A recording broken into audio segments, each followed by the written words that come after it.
Hi, how you doing? My name is Jose Avila, and we're with the Green Industry News. We're at the Landscape Show, and we're at Milfelds here at one of their booth, and we're with Sandra Covarrubias and Anthony Carrillo.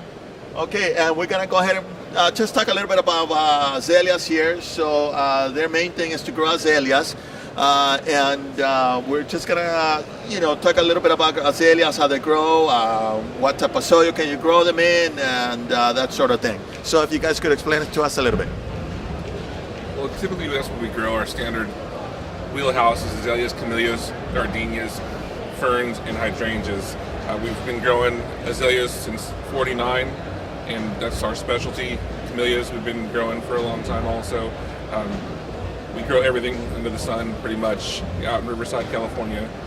We have a full line of sun azaleas and also shade, and we have camellias, sasancos, japonicas, all the good stuff. But you guys just don't grow azaleas and camellias only. You guys also grow gardenias. Correct, gardenias, hydrangeas, and ferns, as well as the camellias and azaleas. Okay, and just of what you guys got here, can you tell me a little bit about the differences of what a southern indica azalea is Sure. and a northern indica? Well, what we typically grow is a lot of southern indicas, which can be grown in full sun. We grow them in full sun out in Riverside, California. Kind of like this Mistral, some of these laces, white lace, pink lace, Redbird, Alaska, things of that nature. And then we also have a full line of Belgian indicas and also some shade material, which is all grown in shade out in the same area. And now I know that for experience, there is a smaller variety of azaleas. And if I'm not Rubies and mistaken, Satsukis. yeah, the Satsukis. Can you tell me a little bit about those? Because I know some of the viewers are not too familiar with that variety. Those are a smaller, more compact grower. We have a couple around here somewhere. I think there's one up there that typically is a little more compact grower. A lot of historically used as like bonsai material. See how the compactness of that plant stays a little more tight. Yes. Smaller leaves, smaller flower. Yes. And a lot of, like I said, historically they use from bonsai, things of that nature. That's a coral bell. And this is a coral bell. Beautiful. Correct. And okay, now how long does a flower last on the plant and an azalea? Obviously, it's going to depend on the environment, but it can last anywhere from 2 to 4 weeks, depending on the plant and where it's at, what it's doing. Yeah, but it continues on flowering, right? Yes. It's not, Like you can see, this one's covered in bloom now, but it also has bud coming out. Okay. So you can see where some other material will, once one falls off, another one will typically appear. yeah. Now, I know that there is one thing that a lot of people don't know. Should we pluck the old flowers out of the azalea, or can we leave them on the plant? What would be the better way to go? Ideally, people leave them on because a lot of it's landscape material, so it's out in the yard, and to go out and pull every single flower off there is a lot of labor-intensive work. It can't be left; it will drop off. Okay. If it's raining and they're a little bit kind of mushy, a lot of that is flower. It can cause rot to the flowers, so you can pull those off if you're a little more interior plants or patio plants. Make it bloom a little nicer for a lot longer. Okay. Now, the one thing I do remember when I was at one of the stores I used to work for, should you fertilize azaleas when they're flowering, or should you not? Well, typically, anytime you fertilize azaleas, it should be light. So very careful with the nitrogen. With the low nitrogen. Yeah, high nitrate typically okay. burns the plant. That's a form of the nitrogen. I see. So you want to make sure it's low and very steady with that. If you want to just do occasional feeding, but light throughout the year, it's pretty safe to do that rather than just one big fertilization once a year. Okay. And now, at what pH level should azaleas be? Because I know they do like an acidic type of soil. It's usually in that 5 range. They want to stay in that acidic to very neutral, very underneath that. They don't want anything too high. Most of our stuff starts in the 4s and then moves up, because we use a lot of peat moss in our mixes. Okay.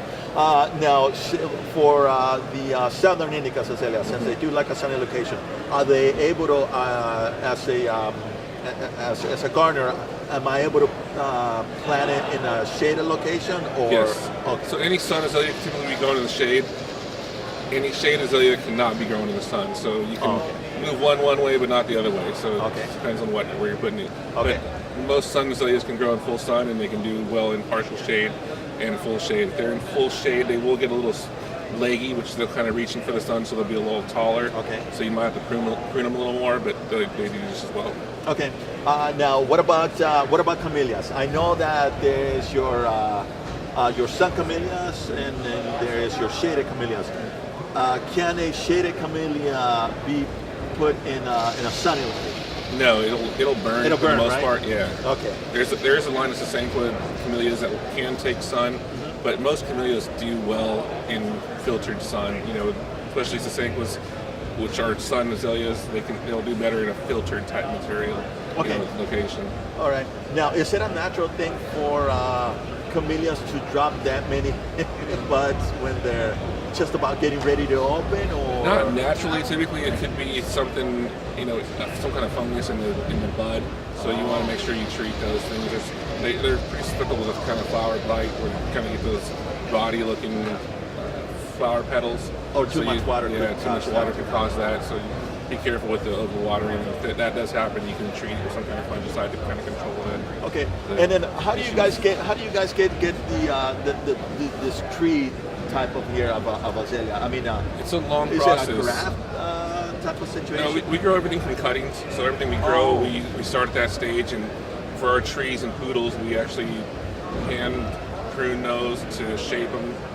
And almost on a weekly basis, we're treating those and taking care of them and putting time and effort into them to grow it up a stick in order to make the tree. And once it gets to a certain point, we prune it and we treat it like a normal bush at that point to get the form that we'd like. Oh, okay. Oh, I see. So since you guys grow them from cuttings, right? How long would it take for them to go into a 1 gallon container and to a 5 gallon container? It's typically about 18 months, 12 to 18 months for a 1 gallon and about 24 months, let's say, out of 5 gallon. Okay, so from this point, if this was a regular redbird azalea, and we would leave it here 24 months before it goes into a 5 It'll gallon. be about a year before we move that up. Oh, into I a see. 5, and, Okay. then about 6 months in a 5 until we get selling. So it's about, they're talking about just shifting process. We go from a sellable 1 gallon is about 18 months, and a sellable 5 gallon is about 24 to 30 months. Okay, I see. But they're all beautiful. Thanks. Okay then, and okay, thank you so very much. problem. And once again, Appreciate it. This is Jose Avila and Anthony Carrillo. Anthony Carrillo, thank you from Milfelds. You guys, thank you so much, and please let us know what you guys think about the show. Give us some feedback on what you guys think about our videos. Let us know, that way we know if we're on the right track on giving out the information out there for you guys. Thank you.